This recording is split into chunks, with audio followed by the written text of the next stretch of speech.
Jim, Jeff, saying the rules.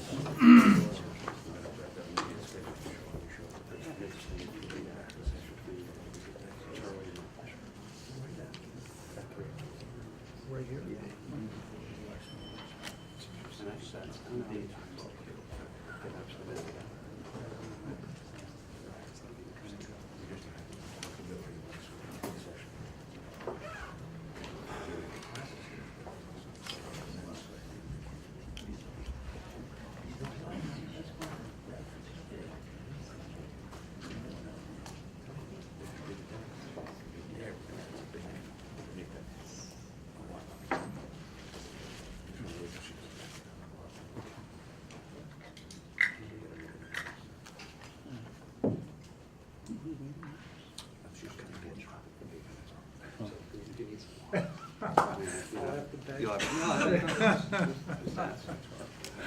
We're just waiting on a printed copy of the paper, so. We're good. We're all set. 4 o'clock, so. Good afternoon, everyone. Welcome to Middlesex Community College. My name is Patrick Cook. I'm Executive Director of Public Affairs here at the college. I work in the President's Office. President Cowan asked me to welcome everybody here today. She's currently on our Bedford campus. We're very pleased to have, this is our 4th in a series of debates that we've been hosting this summer in partnership with some of our media partners from throughout the area, at the Lowell Sun, at the Salem News, and today we're being joined by the Fitchburg Sentinel and Enterprise. And for those who don't know, who are new to this city or new to this this building specifically, this building was built in 1931. It used to house the United States Post Office. It also housed the congressional offices for Edith Norris Rogers, who was the longest standing woman in Congress. It was also the home of Paul Songers's first congressional office. It served as an office for Veterans Affairs for decades, as well as immigration hearings, which are held up on the 3rd floor here. We acquired the building in 1996 and opened it in 2004. It now houses our library as well as classrooms, and it's a community meeting space for events like this. So we're glad to have everybody here, especially if you're new to this city. Welcome. Hope we can take a walk downtown and navigate some of the new two-way streets that have opened up over the weekend. But I'm very proud to bring up the gentleman who's going to be moderating today's debate, keeping an eye on the clock, keeping the debaters in line, and keeping, more importantly, the questioners in line. They could be an unruly bunch over there. So I want to welcome Charlie Saint-Amand, the editor of the Fitchburg Sentinel and Enterprise. Charlie? Thank you, Patrick. We're very pleased, obviously, to be partnering not only with Middlesex Community College, but also with the Sun, on this debate. Let me introduce, first of all, the candidates. On your left is Evan Falchuk of the United Independent Party, and to his left is independent candidate Jeff McCormick. Our panel members who will be asking the questions today are from your left, from your right. Chris Camere, city editor of the Sentinel and Enterprise. Maria Kuna, Associate Dean of Middlesex Community College's Lowell campus. And Tom Zupa, Managing Editor of The Sun. Our rules are simple. Each candidate will have 90 seconds to answer a question, followed by 30 seconds of rebuttal and interplay between the candidates. As moderator, I will reserve the right to ask a follow-up question and allow candidates to go longer during a rebuttal if they are on a topic that warrants extra time. And if I know the panel well, there will be opportunities for that. They're going to ask good questions. I ask the audience to hold your applause until the closing statements so we can keep things moving along, but don't hold your tweets. Please go ahead and tweet hashtag MAGov or hashtag MAPoly. And we're doing live coverage both on sentinelenterprise.com and on lowellsun.com. So please join the conversation. Before we begin, I'd like to ask everyone to stand so that the candidates can lead us in the Pledge of Allegiance. I pledge allegiance to the flag of the United States of America and to the republic for which it stands, one nation, under God, indivisible, with liberty and justice for all. Thank you. Before the debate, we decided that the candidates decided amongst themselves that Mr. Falchuk would take the first question, and asking the first question will be Chris Camille. Thank you. The economy in certain parts of Massachusetts has not rebounded like it has in Metro Boston. The jobless rate in the Leominster-Fitchburg Gardner area, where our newspaper publishes, is more than 2 points higher than the state average. I'd like to know what your plan is to bring the types of businesses that will create more than a handful of jobs to the pockets of the state that are still hurting. Thanks, Chris. It's a good question. We've laid out in my campaign a very detailed set of plans about how we can actually drive business growth in Massachusetts. The biggest barrier to business growth today is the cost of living in Massachusetts. This affects businesses and families in different parts of the state in different ways. But the biggest drivers of this are the monopolistic consolidation of hospitals into giant systems that's making our healthcare far too expensive, and a lack of any comprehensive housing production policy, which affects every community across our Commonwealth. There's lots of economic research that shows that the way to kickstart economic growth, job creation, is by kickstarting housing production. But we have no fundamental plans to do it. What we've laid out on my campaign is a plan called the Thriving Communities Action Plan, which you can find at the falchuk2014.org website. It is as thorough as you can get around the pieces that need to be put in place to make sure that communities are able to build housing. And what it comes down to is supporting education.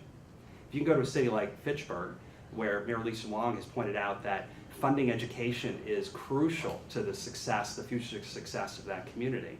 And then you realize that it isn't just about making sure that kids get a good education, which we have an obligation to do, but to see the fact that state aid for education, which has been cut over the last decade, and the ability of cities and towns to allow for more housing to be built are inextricably linked. You realize that our failure at the state level to do this is what holds us back. So we have to do this. It requires leadership and a vision, and for all candidates, the ability to lay out very specifically what it is that they plan to do to make these things happen. Thank you, Mr. Falchuk. Mr. McCormick. One of the things I've been doing for the last 27 years of my life is building companies and creating jobs. And my campaign essentially is Jeff for Jobs. I do believe so much of what we need to do is ultimately about job growth. It is a job that pulls people out of poverty.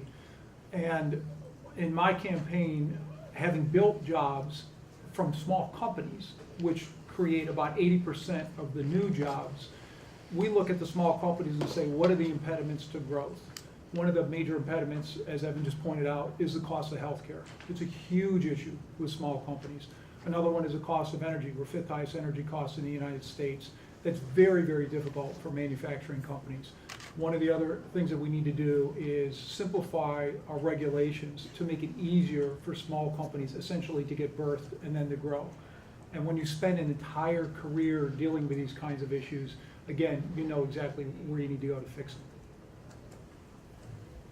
So do I get to now? Yeah, sure. So this is the problem, is that how is now the question. How do you go about doing those things? So and I'm a business person. I was the president of a business that we grew from 9 employees to 600 employees over the course of about 12 years. The challenges we faced in Massachusetts was that it was very expensive to hire workers here. And that's because the cost of living is so high. And that's because of the monopolistic consolidation of hospitals and because of a lack of comprehensive policy around housing. Now, we've laid out specific plans for that. One of the distinctions you see between Jeff's campaign and mine is that I hear the nice, and it's not just Jeff, this is what we hear from the establishment generally, are the nice vague platitudes about these issues, but not the specific, okay, how? How do we do this? Okay, so would you like Sure. to say exactly how? Okay, energy, actually, not just how are we doing it, how am I doing it?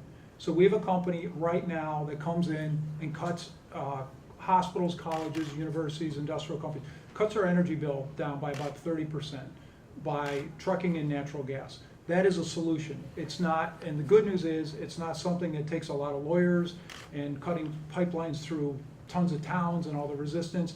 We're doing it. That's a solution. Education, a solution. You want one right now? I'll give you one right now. We teach millions of kids math, 41 different states throughout the country. It is a solution. That is the #1 reason why young men of color drop out of high school, is struggling in math. So we didn't even put a Band-Aid solution. We went back to the root of the problem. That is very specific. Healthcare, the exact model that I think works the best, team-based medicine, emphasizing primary care. When you have physicians and you have nurses working together with case managers, looking at the whole person. It's being done in the private sector. Again, it's being done today. It's not like we need a new technology. That's exactly how, and that saves money in the long term. Okay, thank you, candidates. Let's move on. Maria Kuna? Thank you. And my question is going to Mr. It's going to me. It's going to you. Mr. McCormick, working with young people here at Middlesex Community College, I know the importance of education to one's success. Unfortunately, thousands of young men and women graduate from our high schools but are unable to attend or afford college because of their immigration status. Even though this has been debated by the legislature during a number of sessions, if elected, what would you do to make this a reality for the hundreds of undocumented youth graduating from high school?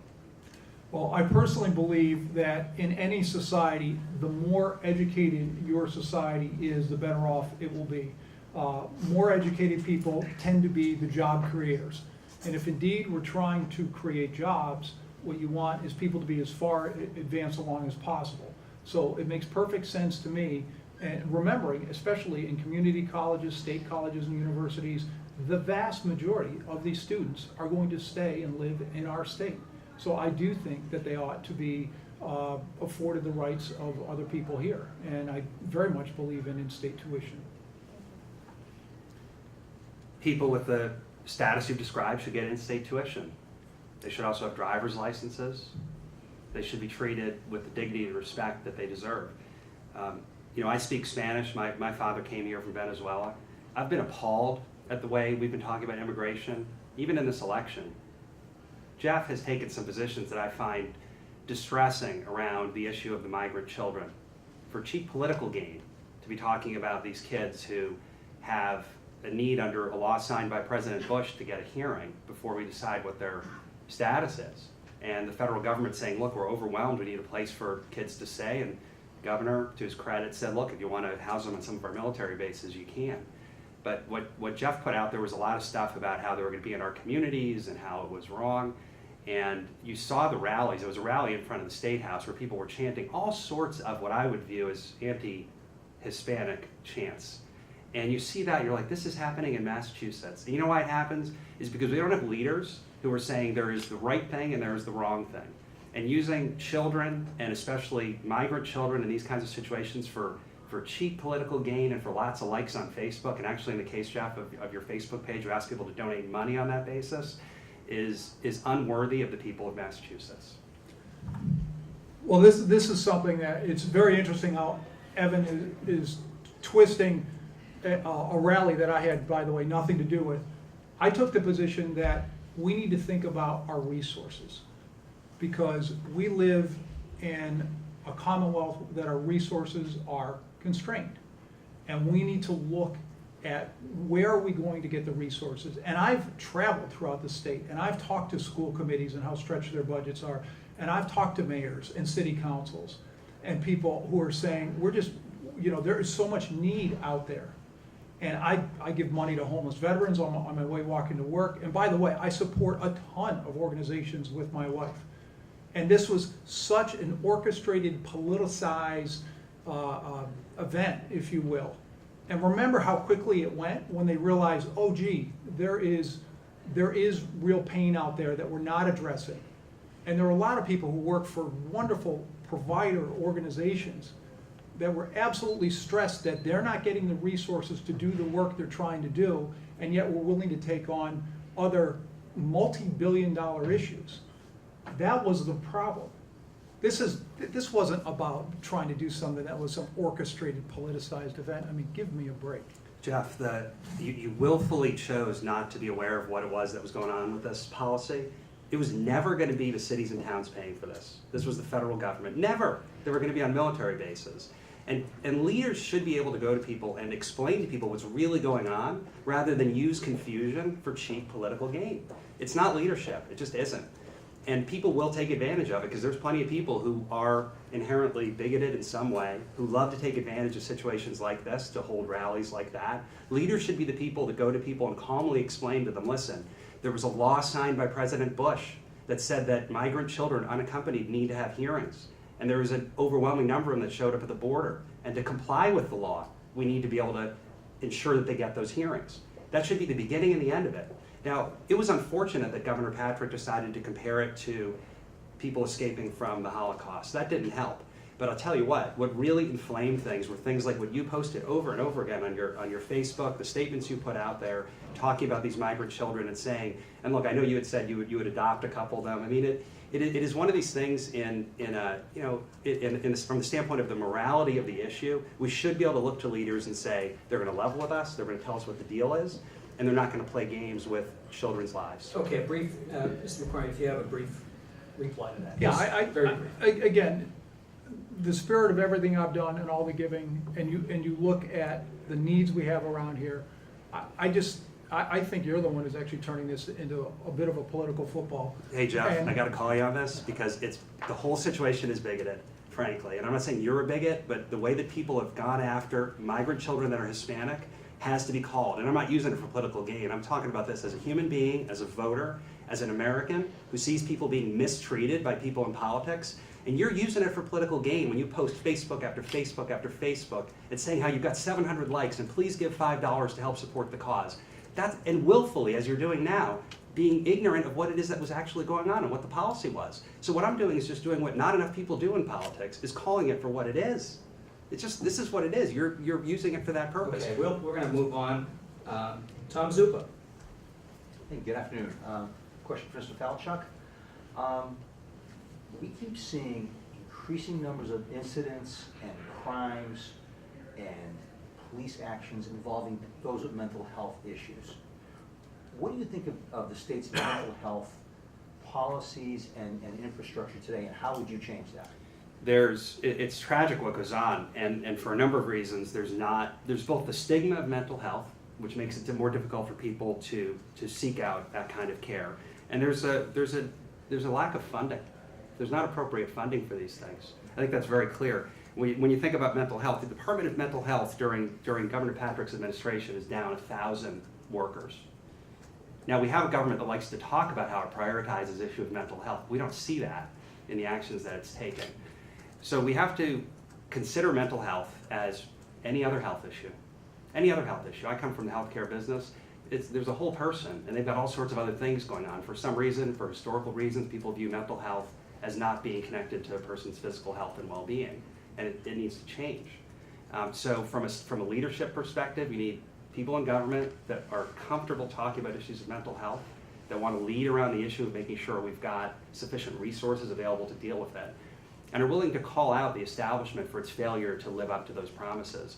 I was struck how in this last legislative session, the legislature agreed last week or so to fund $1 billion to expand the convention center in Boston. $1 billion.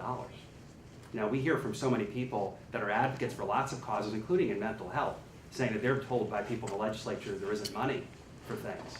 But there's money to build out a convention center. The reason I'm running, and the reason I founded a new party, is we need a comprehensive change to our system today, because it doesn't represent people.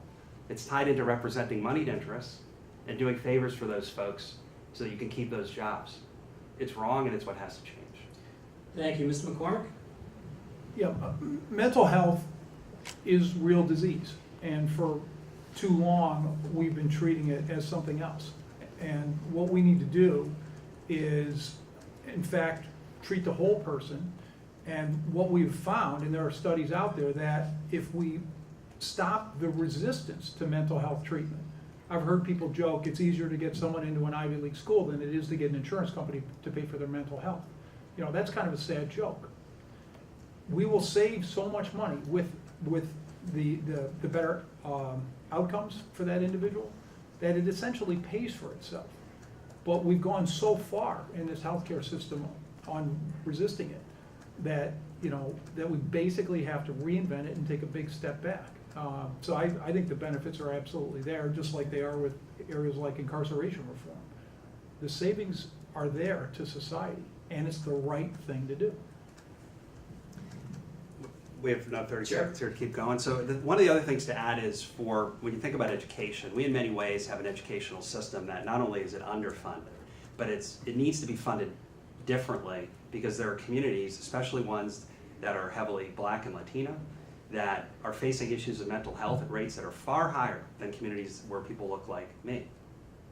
So when a kid is in school and they're challenged with the things they need to do well on a standardized test, but they're suffering from PTSD because they're growing up in a neighborhood that's been beset by violence, or if they've lost a family member or friend or just someone they know to a murder or in some kind of violent act, that requires resources to be able to do it. So again, we have an establishment that likes to say that education of each child is paramount and everyone needs to be treated equally. But I believe today in America, we still are not living up to that promise. And the fact that we're not doing it here in Massachusetts makes it incumbent upon all of us to not just ask the question as to why, but to take action to turn it into a reality. Okay, that completes round one. Let's go to round two. Chris Camille. As I'm sure you are aware, it is rare for a third party or independent candidate to perform well in a Massachusetts election. Given that, why should voters consider casting a vote for an independent candidate when the odds are so heavily stacked against you? When you think about who the past independent candidates have been, I would argue that they're not the strongest candidates, partly because of where they came from and some of the ways they became an independent, if you will. The reason why I'm running as an independent is to do a job. I want to be free of the special interests. I want to be free of the status quo. I want to take a skill set that I've acquired over 27 years of building companies, of solving problems, of creating jobs, which again, as I said, I think is of paramount importance. Having worked in areas like healthcare, energy, education, biotechnology, software, areas that are very, very important to this Commonwealth, and understanding how to get to the root of the problem, like I mentioned with that math software company. You see kids are going to jail, why? They drop out of high school, why? They struggle in math, how do you try and fix that? So that for very, very cheap dollars, they have significantly increased math scores. That's the kind of governor we need, and you have to be bold. And by the way, in my life, you have to take risk. And when you come from nothing, it's frankly you're just comfortable being out on the edge all the time.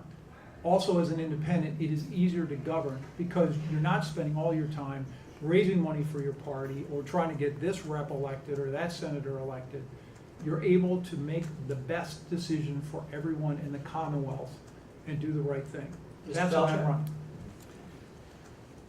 We live in a very challenging time in America today.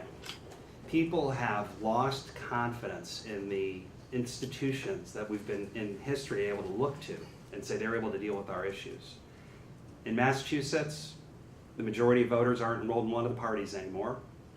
In the last statewide election, only 27% of voters voted. In this election, a majority of our legislators are running unopposed. These are symptoms of a political process that is not functioning very well. And when we talk about the issues that aren't dealt with, that are important issues that matter to every single person in the Commonwealth that aren't dealt with, it's because of our broken political system. What has happened and what is needed is a new framework. Yes, I'm an independent, but I also founded a new party because that must happen. We need a new framework that's not tied into the same special interests that have gotten us where we are today, where people who will talk like I do about these issues are the ones who will be filling our legislature, one way or the other. Voters should look at every election as two things. One of them is a job interview. Each person is here, they're asking you to hire them for an important job. And you got to be able to look at that person and say, are they for real? Is this the kind of person I want? Are they leveling with me? Do they tell me what was really going on? And the other thing is to realize that each of us has the responsibility and the power to take action to vote. And it is the responsibility of each candidate to earn that vote from you. There are voters and there are people that will tell you that a candidate who is an independent is taking votes from one party or another. Well, I don't buy into that. And I don't think voters should either. Just because you're in a demographic doesn't mean you're supposed to vote for a particular candidate. Make them earn it. Any rebuttal, or can we move on to the next question? Okay, we'll go right to Maria Kuna. So the next question is, in a recent report about the working poor living in the Commonwealth stated that 1 in 5 workers in the state, most over the age of 26, make less than $12 an hour and face many difficulties. What initiatives do you support or propose to help the many families in our Commonwealth that are struggling to pay their rent, buy their food, and care for their families? I mean, those statistics, and many like them, are just, they are so appalling. I mean, I say that Massachusetts, we should be thinking of it as each of our neighborhood, but it's not one neighborhood. The disparities that you're talking about here happen not just urban, suburban. Many of these things are Black, Latino, white issues, and we have to recognize that reality. What we laid out in my campaign with both the fundamental plan to lower the cost of living in Massachusetts will help so many people be able to make that money go further, but we need to do so much more because education is not properly funded by the state. Job training programs in this last legislative session, tens of millions of dollars would have made a huge difference, and in our budget that's a tiny fraction of the total budget, but it wasn't funded. For example, state college fees were kept flat, but community college fees were not. The disparity is there. And the people that are going to those community colleges are the ones who most need that help. I'm not saying the ones at the state colleges don't too, because they do. But the priorities are out of whack. We need leadership that is willing to confront those issues head on, describe them for what they are, and to make sure we're directing resources to help each and every one of those communities. I like to think of it as build from the inside out, rather than trying to figure out how can we give out a giant tax break to a big company to lure it to Massachusetts. Help a family get a leg up and move forward. Mr. McCormick? When you look at this issue as it relates to gateway cities in particular, what bothers me is that there's all this talk about strategies of creating jobs in these communities, and then they come out with, in this past budget, $16 million for a development fund. There's 26 gateway communities. It just isn't enough to jumpstart the kind of job growth that you need, which starts to pull up the wages. So to me, that's a significant problem. Another thing that I can't stand when I travel throughout the Commonwealth and I meet with various provider organizations are these kind of cliff benefit programs where once you make a certain amount, you just lose, you get cut off of certain benefits. And to me, it's not a situation that you go from extremely struggling to being prosperous. I mean, it comes in steps. So to me, on these benefit programs, we ought to structure them recognizing that we should always be trying to pull people up to the next level, wherever that is. And yes, at some point, they're not going to need assistance. They're not going to need help from the state or any of these organizations. But until then, don't just cut them off at the knees. Because in a very perverse sense, we sometimes create disincentives for people to be successful. And to me, that's just not smart. What would you use, 16 million isn't enough, what would you commit to the gateway cities and how would you pay for it? Where would you come up with the money? Well, as far as coming up with the money, there's a lot of different programs, and I know Evan laughs at me for this, converting garbage to gasoline because it generates hundreds of millions of dollars. You know, the technology is there, things like that just make sense to me. Certainly, there's again using compressed natural gas. You can structure things in partnerships with the state. That the state has significant revenues for doing that. Incarceration reform, again, I believe will have very significant savings. Instead of building $1 billion worth of jails, you know, let's talk to our sheriffs and because they'll tell you too many people are in jail. They shouldn't be there. As far as what should that number be, it should be multiples. And frankly, I think what we ought to do is target a few of these communities and say, we're going to change these communities around. And we're going to show them that this model works, because once you show success, it's easier to get more capital for things. Mr. Felcher. I mean, I'm glad to hear Jeff talking about wanting to make sure more money is spent, because at the end of the day, that is what's needed, is more resources into many of these communities.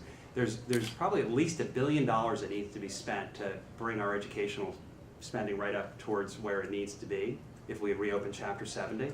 And it's not it's a strange coincidence, but that's how much they're going to spend on the convention center. I don't really laugh about turning garbage into gasoline. I think it's a perfectly good thing to do. I just don't think that's how we're going to plug our state budgetary needs, which are significant. They're really significant. And a lot of these things need to be targeted towards gateway cities. I don't think it's about bringing in everybody from the outside, because everybody's such a genius because they live in good communities that have not been faced with the struggles that so many gateway cities have. These are systematic problems. I've worked with a great CDC called Interrise here, well, in Lawrence, nearby, working with small business owners in the community who are working to get ahead. And these are people, first generation immigrants. The fact that I speak Spanish allowed me to work with those folks closely, that are working hard to say, how do you take your very small business, it could be a laundromat, it could be a restaurant, it could be a small manufacturing company, and grow it and keep it stable. Not to turn it into a $100 million company, but just one of those seedlings that grows and sprouts and becomes the foundation. When you drive around parts of Lawrence, you can see them. That's one that's an Interrise company, that's one that's another. The CDC model really works, but it cannot be done without looking at and saying we must fund education properly so that people within every community have the same chance to get ahead. Thank you. Tom Zupa. Thank you. Mr. McCormick, the market basket standoff is now in its 5th week. This affects 25,000 employees, consumers, and countless related businesses. How would you grade Governor Patrick's performance on this? And if you were governor today, at what point would you have stepped in? Well, I was asked this very early on, would I step in? And I know the governor said he didn't think it was his role. Charlie Baker said the same thing. I actually did on NECN on a show, and I said absolutely, I would step in right away. And my rationale was, this is a very important company. It's not just about two guys with huge egos and a lot of money fighting about something. This is a lot of very dedicated employees, some of whom have worked there for decades. It is about all these small vendors.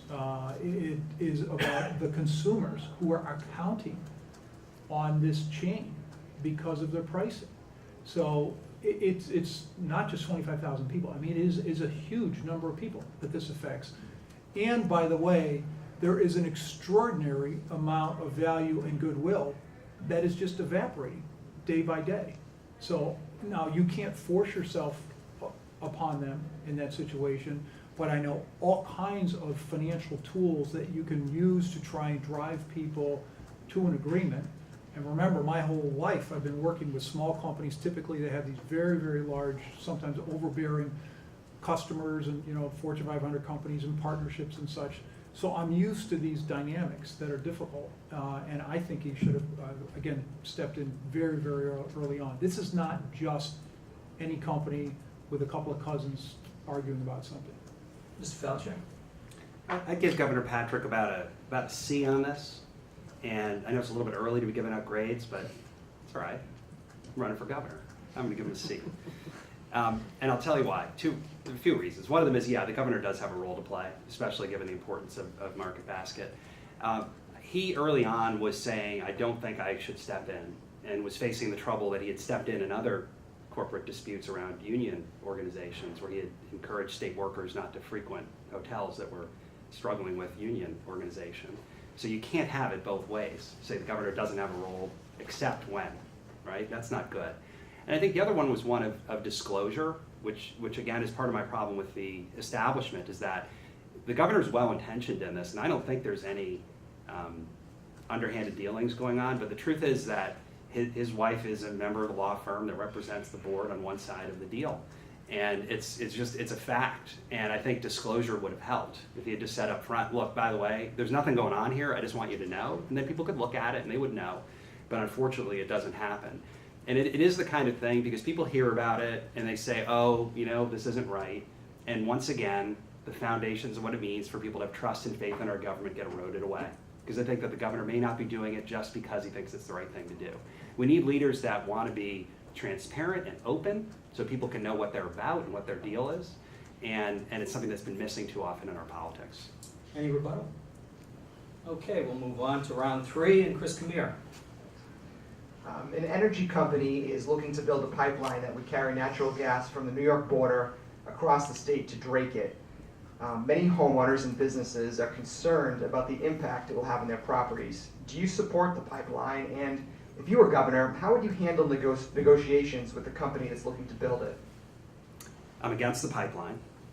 I'm one of only 2 candidates that, up until I think yesterday, Martha Coakley suggested, or 2 days ago, that she might be against it too, but we've been pretty out front on this issue. I'm against it for a number of reasons. One of them is I don't think that natural gas production is our future. We need to be investing more in renewable energy and technologies. But the other one is really got to do with the process. And here's the hard, cold reality of this, and I say this as a person who cares a lot about this issue. I don't think there's a lot that the state is going to be able to do to stop that pipeline from being built. The federal government has the ability to take the land it wants to take at the behest of the company that's going to get it. I know that the legislature did not pass the tariff that would be an increase on for ratepayers to support this, but I'm sure the cost will end up somehow coming out of ratepayers' pockets. The gas is going to be largely exported. So what we have going on is something we've become used to in America, which is a private for-profit company getting government to take private land to build something where it's going to make a lot of profit from this project, and the rest of us are left here with not much to show for it. Now, there will be some marginal benefit, of course, because there'll be some more gas coming through to help us with our tight supplies of gas. But this is not the way to handle the process. I was at the rally on this that was in Boston Common. My running mate was just out in Northfield at an event out there listening to the folks from Kinder Morgan explaining their position on this. It's very troubling to voters to find out that they can wake up one day and find that large swaths of land in their community are going to be taken to be given to a private company for this purpose, and there's been no effort at public consensus. One last thing on this. What's been very clear is that our state legislators and people from the executive branch, as well as people that are our federal representatives, have been aware of the fact that this pipeline was going to happen. The level of communication with people from our cities and towns has been incredibly bad. They just found out about it over the summer, and that's wrong. And it ought to be scandalous, whether the pipeline's built or not. It raises the question of who do these people work for? Well, as I said, in looking at potential problems with things, we also look for solutions. So we actually have a company that ultimately you want to get this gas to communities, you want to get to, again, hospitals, colleges, industrial and commercial companies. So that's what we do, because they all have roads. And it's just another way of solving the problem and not having to build something that usually they amortize those things over 30 years. You know, that is essentially, you know, for our purposes, a permanent piece of infrastructure. So you don't have to do that, and that is what gets a lot of people concerned. You know, unfortunately, the volumes of solar and wind, they're just not there yet. And we look at hundreds of these companies. We know this well. We built the largest biodiesel company in North America, which is clean burning fuel. So we have to get there gradually. And if you truck it, you use it as a bridge fuel, which is great. You still get rid of the nastier stuff that's out there. It's cleaner. It's much healthier for people to work around, by the way. And you're ready for the next generation of technologies as some of these renewables have better economics associated with them. So that's, to me, the smart solution to all this. And I do agree that the transparency has just been awful. So it's kind of like there's been a loaded deck here. So are you for or against the pipeline? I'm against the pipeline, but I do want to disclose that we saw this whole market developing the way it is. So we have a company that just trucks the fuel in. So but again, I just want to make sure I'm clear. You're opposed to the pipeline. You think it should not be built? Yeah, the pipeline I don't think should be built, and I think we should go with exactly what we're doing today. Mr. Falchuk, the State House News Service story, I had a story yesterday in today's paper that said that natural gas prices are going to go up. That it's going to cost more for consumers to pay for their gas. So if we don't build a pipeline, and so what do you say to those consumers? You're governor now.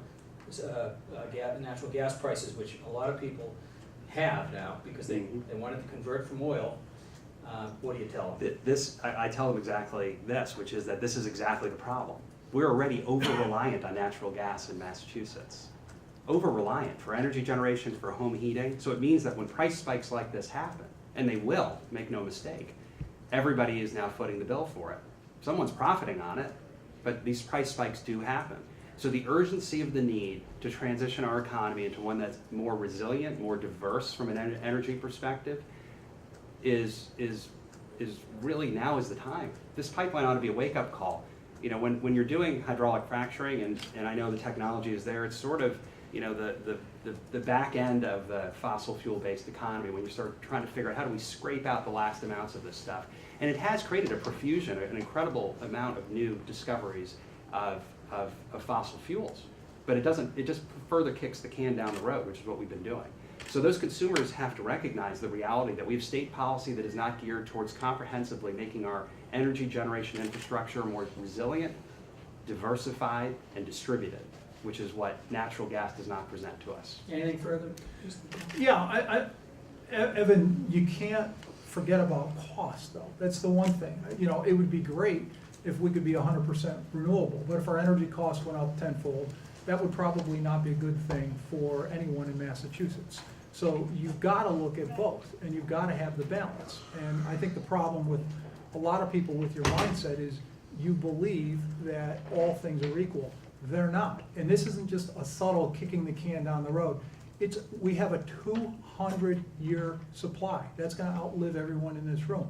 We better figure out a way that, again, we can just use that as a bridge so that eventually all these great technical institutions, including those in this city, can come up with the technologies that we can make things economically feasible. Yeah, I'm not sure what the mindset is that I have on this, other than saying we need to be distributed, resilient, and diverse in our energy supplies. I'm not proposing we should have a tenfold increase in our energy costs at all. I think that's wrong. But what I do note is that the state legislature kicked the can down the road on the solar energy tax credits that are required, you know, for the net metering to help these things grow. They decided to just do a little bit, so that now it's going to have to be something that's dealt with in the future. The companies, to have scale in marketing and putting these things into place from a leverage perspective, can't do it if they don't have certainty that there's long-term supports for these renewable energy things. Okay, We have an obligation to do it. We got to move on. Maria? Middlesex Community College, as well as the other community colleges in the Commonwealth, play a vital role in training and retraining the workforce.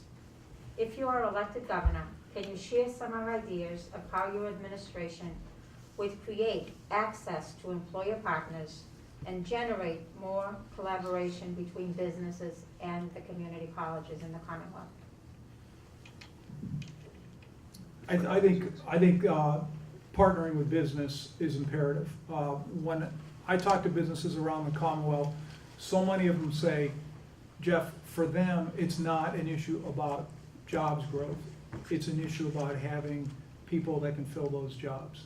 So just when you hear that, you say we have got to do a better job working directly with businesses to understand exactly what their needs are going to be going forward. And they know. If it's a robotics company, they know what they're going to be looking for if they're looking to grow in the future. We know we have certain areas just demographically. Think about the extraordinary numbers of people, baby boomers, that are going to be retiring, and just look at the demographic shifts in Massachusetts. So we know what a lot of those needs are going to be. I don't understand, quite frankly, why we can't put the colleges together and say, why are we graduating so many people in certain areas that there aren't jobs or won't be jobs? You know, because if someone is going to go through school, you want to know that there's a job at the other end. So workforce training and preparing people, and I will say this, I don't think you could do it early enough. You know, I think you need to be talking to kids in elementary school about what all of this is for, and the fact that this is about ultimately being on your own, having a job, being successful, and have a chance at living the American dream. And that's something, again, you've got to have someone at the top constantly harping on that sort of issue to bring a public-private partnership together. And there are companies that want to do it, and by the way, Worcester's done it incredibly well, especially with their technical schools. Yeah, community colleges, vocational schools, these are critical parts. Job training programs, these are critical parts of what it's going to take to help people grow and thrive in a modern workforce. Unfortunately, at the state level, even though there's a lot of great organizations doing these things, the state has not prioritized proper funding for these programs. I know it sounds like I'm saying the same thing over and over again, but it's the reality. You go issue after issue, you're going to find people that are working on difficult, important issues that will tell you that we could do a bit better if we had a few million extra dollars from the government to support our initiatives. I'm not talking about saying so we can have lavish types of accommodations and things. I'm talking about to be able to hire the people that it takes to train people, and it doesn't happen. The question becomes, given that the reality of what needs to be done is well understood, why is our establishment not doing it? Why isn't it doing it? So what I've been calling for in my campaign, and we do this every time we raise these issues, we need a fundamental reallocation of our state resources. There's 35-some billion dollars in the state budget. There's a lot of that money that's being spent in ways that it should not, and needs to be reallocated in ways that it should. Now, there's no reason why a tax break should go out to a company like Intel for a few $100 million to keep a factory open that it closed, when the money's not available for job training and to build these public-private partnerships to help companies that need workers find them. It doesn't make sense to me. I mean, it does when you start to follow the money and say, how does our political process work today? I get that. You get big influential companies, they can get a lot of things done. You get some folks that don't have a lot of money, don't have a lot of clout, maybe aren't in the right class of people, they're not going to get it done. Well, it won't change until we vote to make it change, and that's why I'm running, and that's why I founded a new party. Any rebuttal? I would just add to that, one of it is talking about just follow the money. Wait till we really see what's going on with the casinos, when you want to follow the money and see why people take the positions they take. Do you want to elaborate on that at all? I would assume you agree with that. Agree with the fact that you need to elaborate? Yes. No. We've been reading about big money lining up behind other candidates, not Evan and myself, and I'm just saying that, as a case in point, as he's saying, follow the money, and you'll see where people's allegiances are or how they change. We're going to see a lot of that. All right, Tom Zupa. Well, you mentioned Mr. McCormick Casino, so my question is... I'm your setup guy. Go ahead. Thank you. Are you satisfied with the casino licensing process, and how will you vote on the casino repeal question on the ballot in November? I've gone on record many times saying I would vote to repeal the casinos. I think that casinos, net, are job killers. They certainly hurt local restaurants. They hurt the local arts community. A third of the revenues typically come in from addicted gamblers, and that's a problem. And I think that people's voices ought to be heard. As far as your question about the legislation and how it was put forward, I actually think they did some things backwards, and I think that the process could have been better. I also think that there have been times in the process that there appeared to be, again, a lack of transparency when conflicts of interest arose. So the two questions were the licensing process and the ballot initiative. Yes, thank you. So I'll be voting against the repeal of the ballot initiative. And I think, by the way, the licensing process has not been very good at all. I think the conflicts between the chair and the groups he's been with he should have resigned.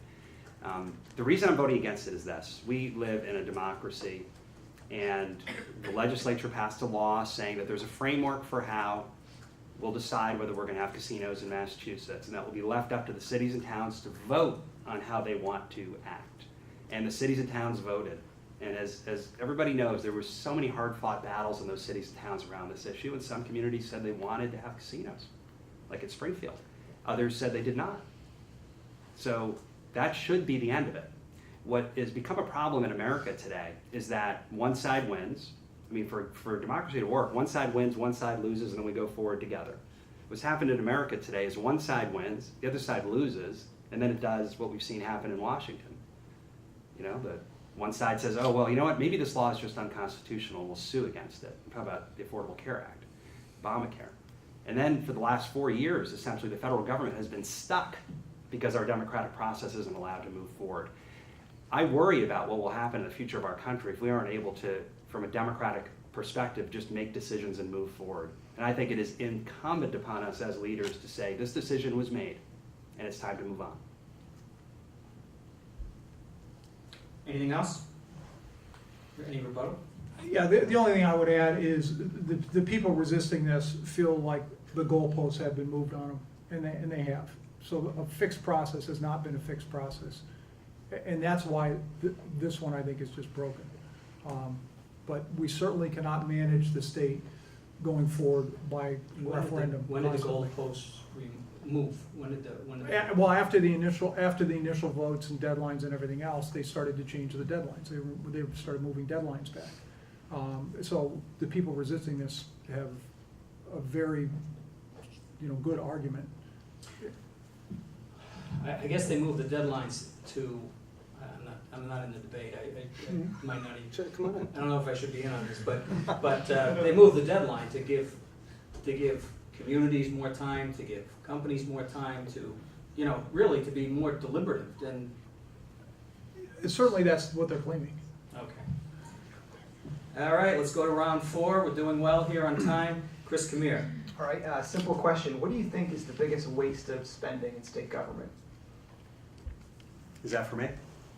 It is for Mr. McCormick. Whenever I travel the state, a common theme is the agencies just don't talk to each other. They just don't work with each other. They have their own kind of little fiefdoms, and there's so much administration within an agency or a program that if they could just coordinate their efforts in their goal of helping people, that there would be tremendous savings there. I'll tell you, as someone who has implemented a lot of technology in my life, I think about some of the scandals that we've had, the lab scandal, the DCF scandal, the EBT card scandal, obviously the $200 million wasted on the Health Connector website. Those are technical issues. They're technology issues. And if you think about a state that is one of the technology leaders, not just in the country, but in the world, it seems to me like we have the resources around us. We just aren't listening to people. We're not working with the right people. So I think there's tremendous savings just in the use and adaptation of technology. And I also think coordination among agencies is something that hopefully will come up with the kind of capital that we need to invest in early childhood education and invest in housing and invest in roads and bridges throughout the Commonwealth. Oh, I could talk about this for a while. Big tax breaks to big companies that are politically connected. Hundreds of millions of dollars, if not more, that are being spent on that. That would be my number one area of waste. There's also numerous programs like the convention center program I just talked about, where there's some politically connected pet project that's being done for reasons that aren't clear to most of the public. That's $1 billion. We have 416 structurally deficient roads and bridges in Massachusetts. One of them, just here on Route 3A the other day, a piece of it dropped off on someone's car. That was one of those 416 bridges. There's a lot of stuff that the state government believes it's saving money on by doing deferred maintenance like that, which ultimately end up making things cost a heck of a lot more money. We have to be able to be smart and stop kicking the can down the road. At a certain point, when you kick the can down the road, the can hits the wall, bounces back. Maybe it bounces up and hits you in the face. Or maybe it falls off of a structurally deficient bridge and smashes your car window. This is what's wrong, is we can't have these very specific conversations about where should the money be going, because we get stuck in this endless left-right debate, in the vague platitudes, when there's real issues going on. And when I meet voters across the Commonwealth, and I meet voters in lots of situations outside of supermarkets in their homes, knocking on doors, calling them, they don't say there's particular programs, sometimes they do, that they're upset about, but what they really say is, I'm worried because our government doesn't function properly. I'm worried because I feel as if my voice doesn't matter. I'm concerned because I don't know how it's going to be, how it's going to get better, because I don't see anything coming that's going to change anything. That's the most serious underlying problem that we have. Without solving that, these issues, you'll always be patted on the head. Oh, we did something about it this year. We put a few million extra dollars in there. Isn't that good enough? Could have been worse. That's not leadership. Anything else? Okay. Maria? Yes. As an immigrant, and a product of the American dream, I fear that my children and many other young people in the Commonwealth, burdened with college loans, aren't able to fulfill their dream of owning a home. What are some of the initiatives that you propose to make this a reality for them? The plan that we put out called the Thriving Communities Action Plan is all about kickstarting housing production. And we really need this. Make no mistake about this. There have been studies going back to the early 2000s that show we need at least 10,000 additional units of multifamily housing in Massachusetts every single year to keep up with current demand. 10,000 in addition to what has been built. 10,000. That's so that young people can afford to own homes.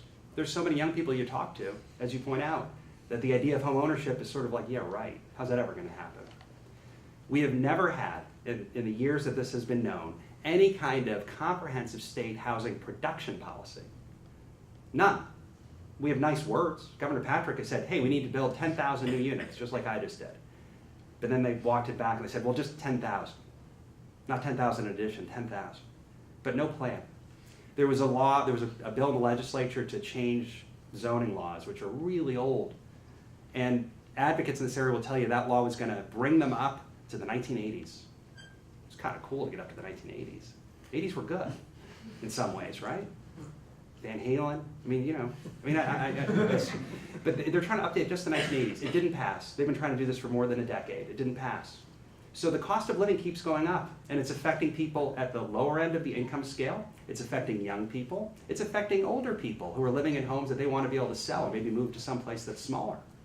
And right now, if you were to say, hey, let's design a policy that will make Massachusetts have fewer young people in it, have older people living closer to poverty, have middle-income people be put at greater risk, you'd have a set of policies just like we have right now. That's got to change.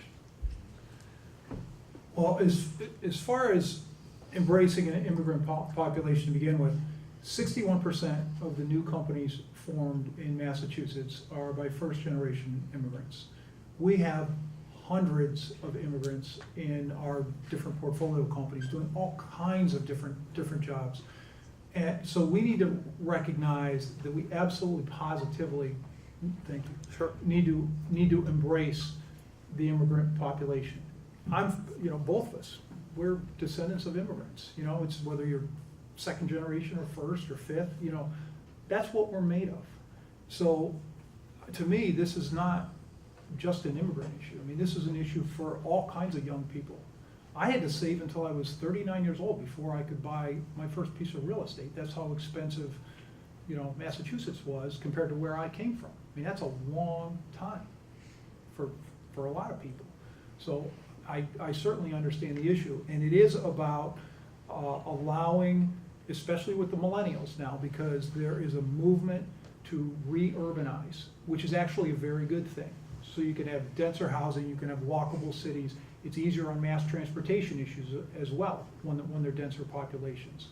And we just have to push in that direction.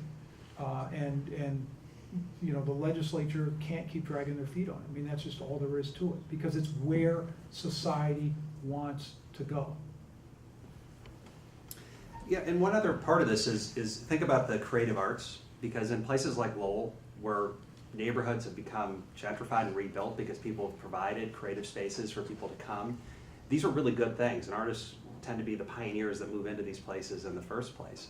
There isn't much support from the state to make sure that these things are part of a comprehensive plan for housing, because there's existing structures, old mill buildings that have been, many of them, repurposed, but the financing has to be there, and the state tax credits. Many of these deals have to have a dozen or more tax credits to make them economically viable. But this is what it means to not have a comprehensive housing production policy, and it has real-world consequences.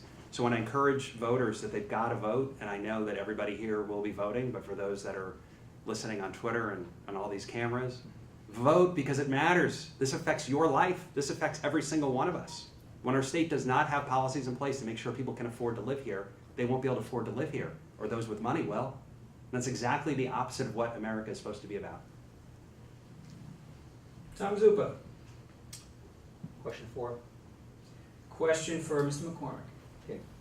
Mr. McCormick, next year the Board of Elementary and Secondary Education will vote on a statewide test for all of its students. What's your philosophy on high-stakes testing? being on the board of an education company that I mentioned earlier, with some world-class people nationally, I will tell you there's a lot of question at the board level about testing and a lot of issues regarding over-testing. I do think that we need testing. I don't think it should be summarily abandoned.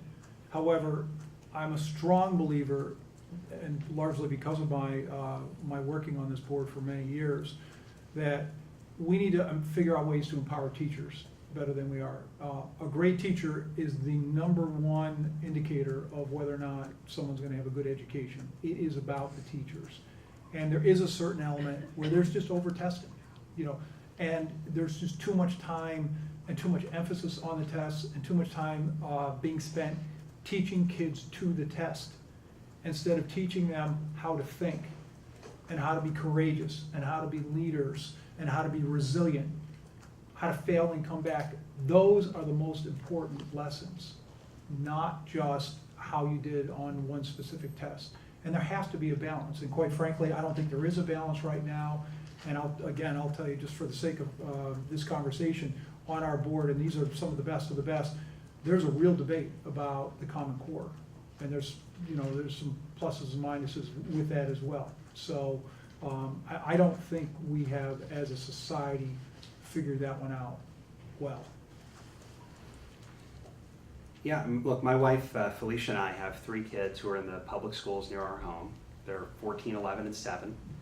They've taken the existing standardized tests. It becomes a big part of the school year. When you got your daughter coming home saying, I know I'm only learning this particular kind of math because of the test, you say, we're raising young cynics. It's not good. I think it's okay to be 44 and be a little cynical, but not 14, not too much. But it comes down to the way we fund education. And to deal with and to do the things that we're talking about here requires more money for education. Chapter 70, which is the major way in which education is funded, was created in 1993. They're supposed to be updated every 2 years to reflect the changing realities of educating kids. It's been updated twice since 1993. The last time was 10 years ago. There was an effort in the legislature this year to reopen that and say, let's figure out how to modernize this given the realities of educating kids in the second decade of the 21st century. It didn't happen, and one of the legislators said, it was hard. To which I say, get an easier job. This is too important. So what I've called for in very specific terms in this campaign is to not just reopen that so that we can make sure that the money is being reallocated from the state properly towards these priorities. It's going to take some real money because this is falling on the backs of cities and towns. But also to say, what does our educational system look like in 20 years? And how do we work back from that to make sure that's what's going on in our schools? There will be standardized testing. It's part of the reality of where the money is flowing from. It will have its negative aspects, it will have its positive aspects. I can tell you there are communities that are especially troubled where at least having a standardized test allows having some kind of standard that they can work towards and to make sure that funding follows in those directions. But it's in the best interest of everybody. It improves the well-being of everybody in the Commonwealth if we can make sure that every child gets the best possible education. So it's not just something that, boy, it feels good to do. This is a great investment in our future, and our leaders aren't up to the task. Rebuttal? Yeah, just one global comment. It's almost always wise to measure things. In healthcare, measure outcomes. In education, measure performance. But again, it's not the only barometer.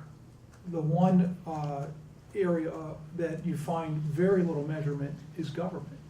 They're not constantly measuring their own outcomes, saying this worked, this didn't, let's do more of this and let's not do that again.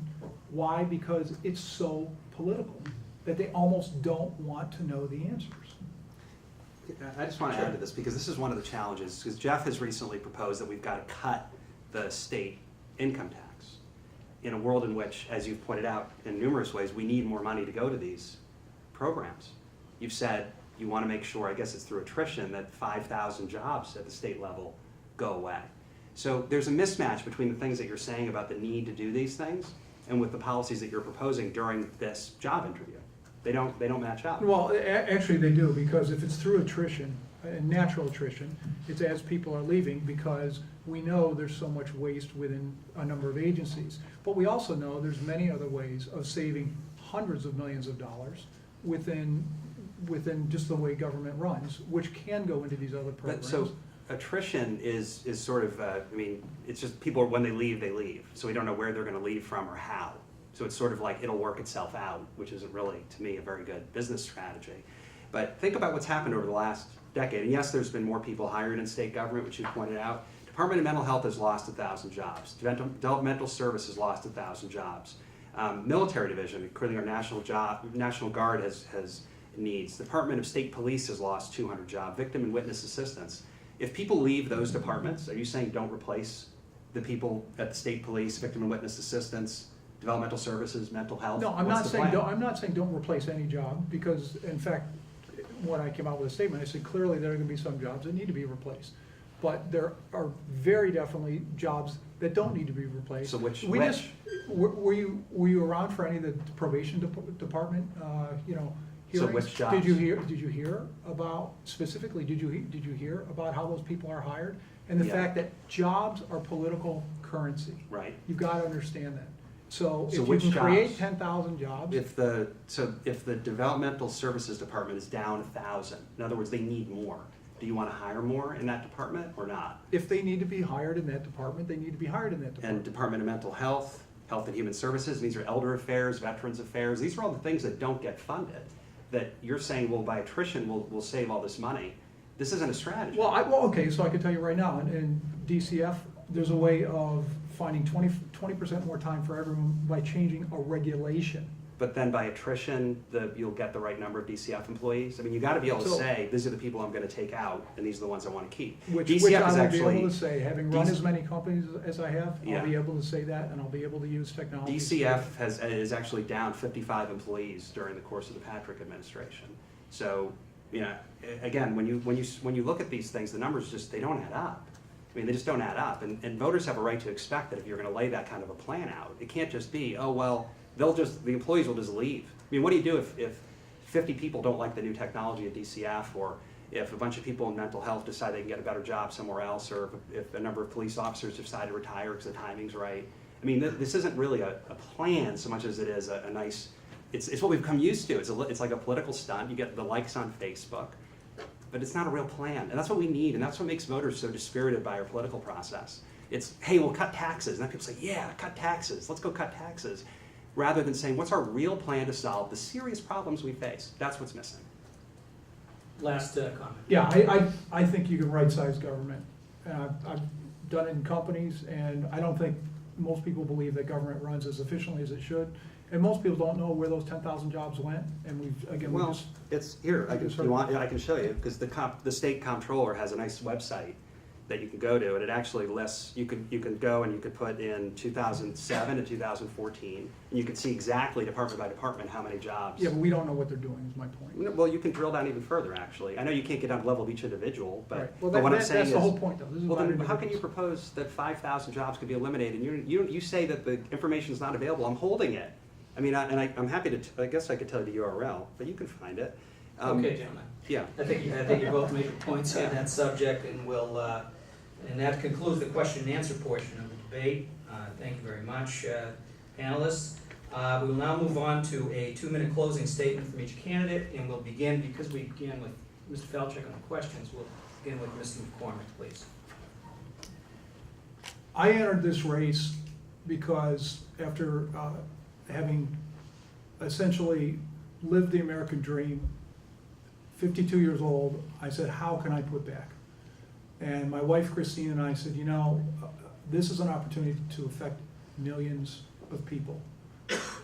Having worked again to save money and energy, having worked in healthcare, having worked in education, having worked in biotechnology to try and help hundreds of millions of people actually in that space. It is time for someone who knows how to solve problems and get into an office and get into the detail and actually fix things. And for me, this has been a terrific experience thus far. People want someone who, is self-made, who has actually created a lot of jobs, who actually has solved problems, who is not tied to special interests or the status quo. And it helps the fact that, I just have very kind of modest roots, so I can just relate to people. I want to give people a choice. I want to give people a real voice. And I want to put the people before the politics.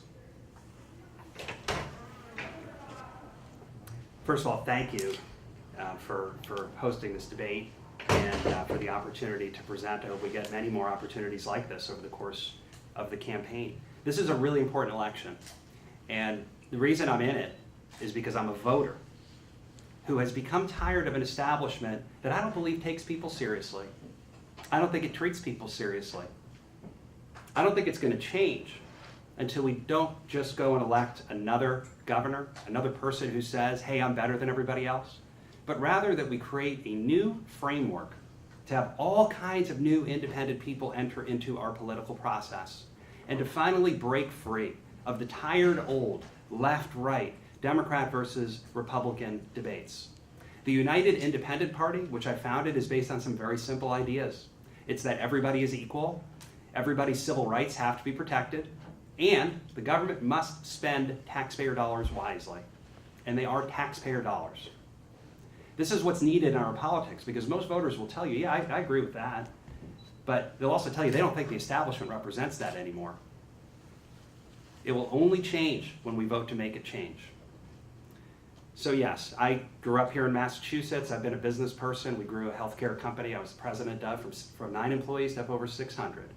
My wife Felicia is getting her master's in social work. My grandfather emigrated from Russia to Cuba and then to Venezuela.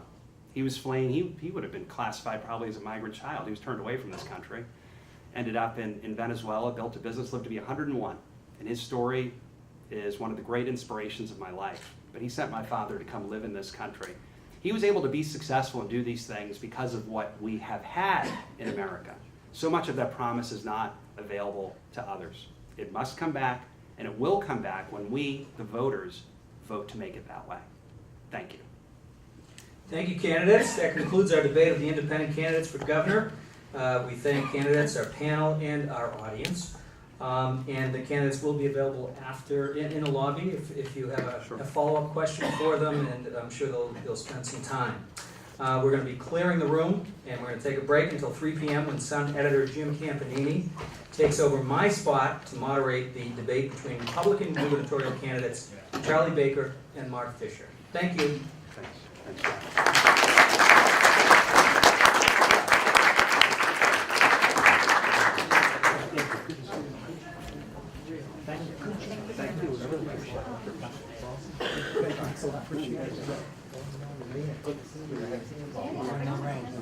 Just finishing my last.